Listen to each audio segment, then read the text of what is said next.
রাতের বাইক চালানো আমার নতুন অভিজ্ঞতা নয়।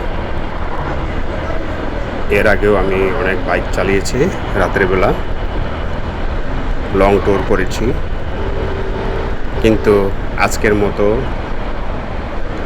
অভিজ্ঞতা হয়নি। কারণ ছোট হোন্ডা সিটি একটি বাইক, এরকম ছোট বাইক দিয়ে রাতের রাইডটা করিনি কখনো, এই প্রথম।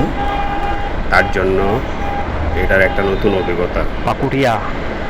আর এই নতুন অভিজ্ঞতা আপনাদের সাথে শেয়ার করতেছি।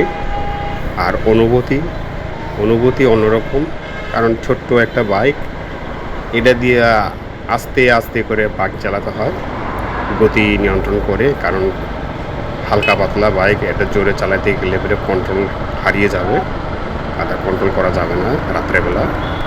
কোথায় কখন কোন জায়গায় ব্রেক করতে হবে, আবার হঠাৎ করে ব্রেক করতে গেলেও চাকা স্কিড করে। এই জন্য এটাকে কন্ট্রোলের মাধ্যমেই চালাইতে হচ্ছে। খুবই একটা অন্যরকম অনুভূতি।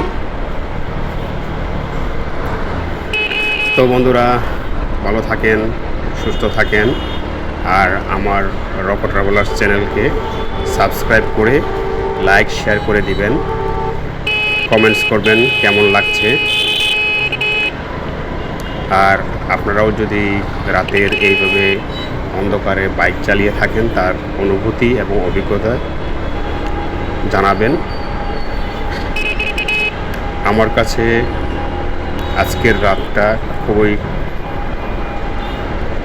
একটা আনন্দের বা সুখেরও না, আর মোটামুটি একটা জায়গায় রয়ে গেছে। কারণ অন্ধকারে রাত্রে বাইক চালানোটা একটা রিস্কি, তবুও যাচ্ছি। এখন যেতেই হবে, এই কারণেই যাওয়া, না তা না হলে আমি ছোট বাইক নিয়ে কখনো রাত্রে রাইড করতাম না। কারণ এই রাইড করাতে আমার প্রচণ্ড খারাপ লাগছে। বাইকের আলোটা কম, সবচেয়ে অসুবিধার কারণ হলো হেডলাইটের আলোটা কম, সামনে কি আছে বোঝা যায় না, অনেক দূর থেকে বোঝা যায় না। এই জন্যে ধীরে ধীরে চালাতে হচ্ছে। হঠাৎ করে যদি কেউ সামনে পড়ে বা কোনো কিছু এসে যায়, তখন এটা কন্ট্রোল করা বড় মুশকিল হয়ে যাবে। এই জন্য খুব ধীরে সুস্থে গতি নিয়ন্ত্রণ করে চালাচ্ছি, সাবধানতার অবলম্বন করে। তবে খারাপ লাগছে না, ভালোই লাগছে। আমার তো জার্নি করে অভ্যস্ত রাত্রেবেলা বাইক চালিয়ে, এই জন্য বেশি খারাপ লাগছে না। কারণ এর আগে আমি সারা রাত বাইক চালাইছি। একবার সাজেক গিয়েছিলাম, সাজেক থেকে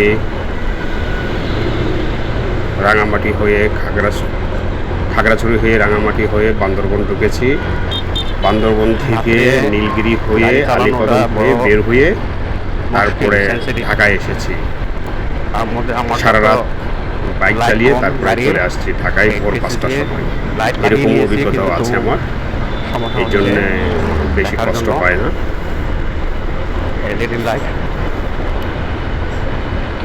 তো বন্ধুরা, আপনাদের কেমন লাগছে আমার এই ভিডিওটা দেখে? যদি আপনাদের ভালো লাগে, আপনারা একটু লাইক শেয়ার সাবস্ক্রাইব করে দিবেন,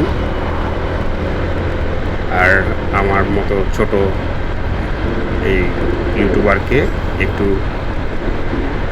উৎসাহ দিবেন, আর একটু ভালো করে ভিডিও করার জন্য আপনাদের কাছে আমার এইটুকুই অনুরোধ।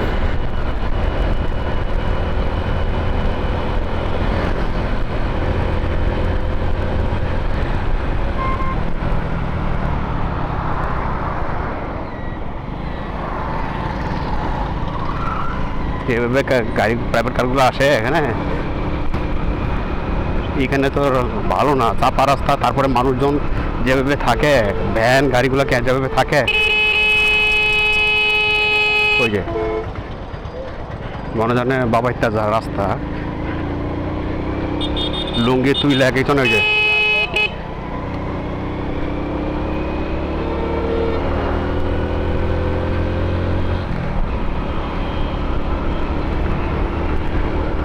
গাড়ি বাজায় দিলে কবো বাজায় দিছে কেন, অথচ যারা রোড পার হয় তারা মেকআপ করে না, হুট করে ঢুকে যায় পার হয়ে যায়।